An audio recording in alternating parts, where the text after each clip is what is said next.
అది సార్ మొన్న నాగ్ నేడు చిరు సెలబ్రిటీల ప్రైవసీకి రక్షణ. ఇప్పుడు సోషల్ మీడియా కూడా ఇది పెరిగాక అనేక ప్లాట్ఫామ్స్, మల్టీ ప్లాట్ఫామ్స్, వ్యాపారం కోసం వచ్చేవి ఇవన్నీ అయిన తర్వాత ఎప్పుడు ఏ పేరు వస్తుందో ఎవరి బొమ్మ వస్తుందో తెలీదు. నిన్ననే ఇంకొక కీలకమైన నిర్ణయం కూడా తీసుకున్నారు. ఉదాహరణకి ఏఐ కంటెంట్, యాక్చువల్ కంటెంట్ ఈ తేడా చూపించాలి తప్పకుండా అని. అలాగే యూట్యూబ్లో నుంచి ఏమైనా వాటిని తొలగించే అధికారం పలానా ఉన్నత స్థాయి అధికారులకే ఉంటుందని ఒక జాబితా కూడా ఇచ్చారు. సో ఇది ఒక సోషల్ ఫ్యాక్టర్ అయిపోయింది. ఈ క్రమంలో గమనిస్తే చిరంజీవి గారు నా బొమ్మను కానీ నా గొంతును కానీ మెగాస్టారు చిరంజీవి ఇలాంటి నాకు సంబంధించిన పదాలను వీటిని ఉపయోగించటం కానీ ఇదంతా నా అనుమతి లేకుండా జరిగిపోతుంది. దీనివల్ల అనేక సందర్భాల్లో నా ప్రతిష్ట, రెప్యుటేషన్కు, అలాగే నా ఆర్థిక ప్రయోజనాలకు వీటికి కూడా నాకు భంగం వాటిల్లుతుంది. కాబట్టి నా అనుమతి లేకుండా ఎవరు ఇలా చేయకూడదు అదే దాని మీద ఆయన స్థానిక న్యాయస్థానానికి వెళ్ళారు. న్యాయస్థానం ఇది personality rights, court protects Chiranjeevi's personal rights. మీరు కనుక గుర్తు చేసుకుంటే ఈ మధ్యన అక్కినే నాగార్జున కూడా వెళ్ళి ఇటువంటిది ఒకటి తెచ్చుకున్నారు.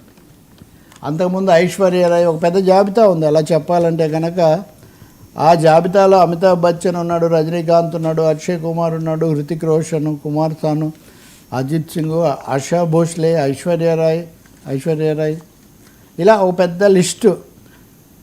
కరణ్ జోహర్, నాగార్జున తాజాగా వీళ్ళందరూ ఏమంటారంటే వాళ్ళ ఇష్టం వచ్చినట్టుగా వాళ్ళు ఏదో ఒక బిట్ పెడతారు, క్లిప్ పెడతారు.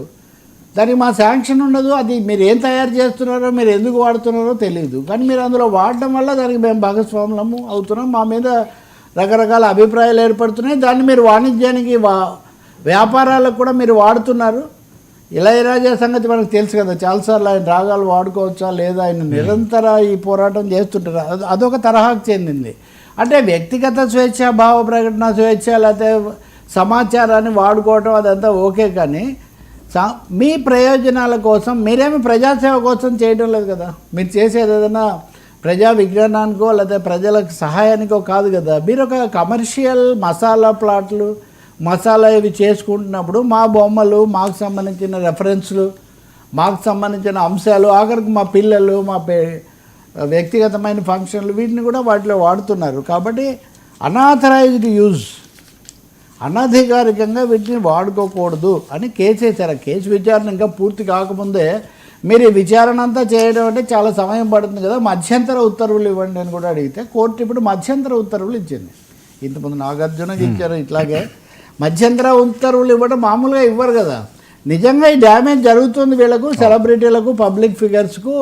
కాబట్టి మేము ఇది ఇస్తున్నాము అని చెప్పి కోర్టు ఆ విషయం కూడా స్పష్టంగా చెప్పింది. బహుశా రాబోయే రోజుల్లో ఇది ఒక యూనివర్సల్ అఫైర్గా మారచ్చు. అందరూ పేరు ప్రఖ్యాతులు ఉన్నవాళ్ళు, సామాజిక స్థానం ఉన్నవాళ్ళు కూడా కొంత తమకు ఏదో ఒక విధమైన రక్షణ కావాలి అని కోరే ఒక పరిస్థితి వస్తుంది. ఇంకోటి ఏఐ అనేది వచ్చిన తర్వాత కూడా ఏది ఏఐ ఏది కాదు అని తేల్చలేని పరిస్థితి కూడా వచ్చింది. అందుకనే ఏఐ నుంచి రక్షణ కల్పించే ఒక అంశం కూడా ఇక్కడికి ముందుకు వచ్చింది. చిరంజీవి స్థాయిలో వాళ్ళకే ఈ సమస్య. చిరు ఇంకోటి ఉదాహరణకు చిరు జల్లు అన్నారనుకోండి మీరు ఉదాహరణకు, అంటే అన్యాపదేశంగా దాన్ని ఊరికనే చిరుజల్లులు కురిసాయంటే ఎవరికి ఉండదు.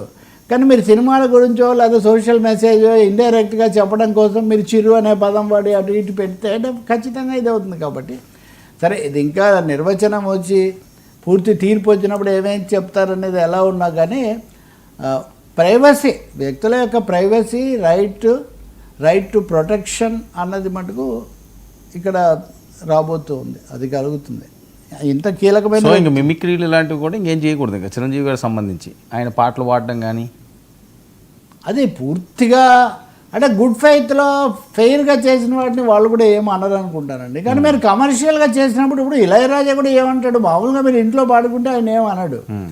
మీరు పెద్ద షో పెట్టి మీరు దానికి లక్షల రూపాయలు, కోట్ల రూపాయలు వసూలు చేసి అక్కడ నావి పాడేసి మరి కట్టిన వాడికి నాకు లేకపోతే ఎట్లా? There is a right. అది ప్రొడక్షన్ లేకపోతే ఒరిజినాలిటీకి సంబంధించింది ఉంటుంది కదా. ఇంకోటేమో మిమిక్రీనే మీరు అన్నారనుకోండి బ్యాడ్గా ఉంటుంది అంటారు. చాలా బ్యాడ్గా చేశారనుకోండి వాళ్ళకి ఎలా ఉంటుంది, రెప్యుటేషన్ సఫర్ అవుతుంది కదా.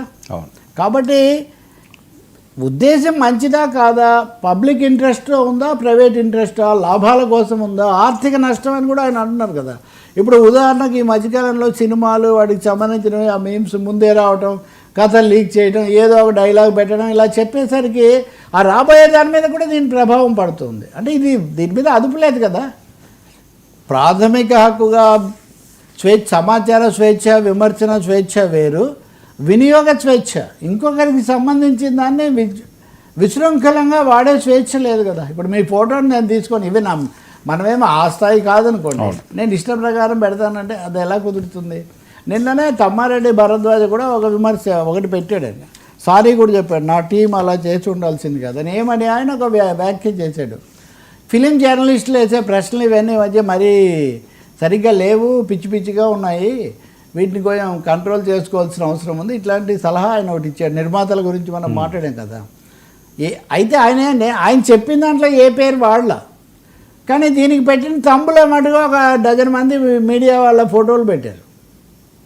ఇప్పుడు దాన్ని అక్కడ వాడేటప్పుడు ఆ రెఫరెన్స్ ఉందా లేదా, వాడితే వాళ్ళకి ఇది వర్తిస్తుందా, అంతే కదా. నేను ఒక చెడ్డ విషయం చెప్పేటప్పుడు మీ బొమ్మ పెడితే, మంచి విషయం చెప్పేటప్పుడు వేరే ఒక్కోసారి మీరు పట్టించుకోకపోవచ్చు.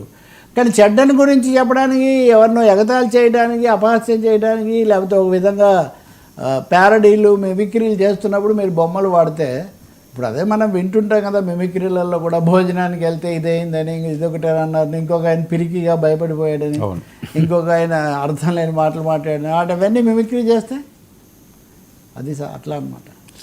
తెలుగు భాషలో నాకు నచ్చని ఒకే ఒక పదం క్షమించడం లాంటి గంభీరమైన డైలాగ్ చెప్పారనుకోండి, పర్వాలేదు, ఇంకో దాన్ని దేనికైనా మీరు వాడితే. So he's reserving the right.